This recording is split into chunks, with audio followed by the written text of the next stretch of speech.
কবিতা আবৃত্তি করছি এই বসন্ত। এই দিবারাত্রে আমার চোখের নীরে ঝাঝালো বসন্ত জলছাপ রঙে বয়ে যায়।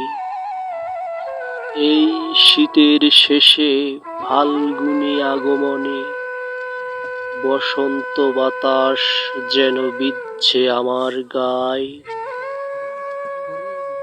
প্রিয় আকাশী, তোমার কাজল আঁখি এই বিশ্রী ঠোঁটে আজ এলিয়ে দাও।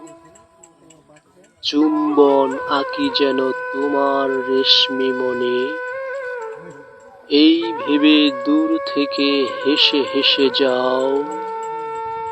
আবার এসেছে সেই বসন্ত, যে বসন্তে তোমার আমার কথোপকথন হয়। আজ তুমি নেই, অতঃপর অন্যের ঘরণী। এই বসন্ত আমার কাছে বিভীষিকাময়। ধন্যবাদ।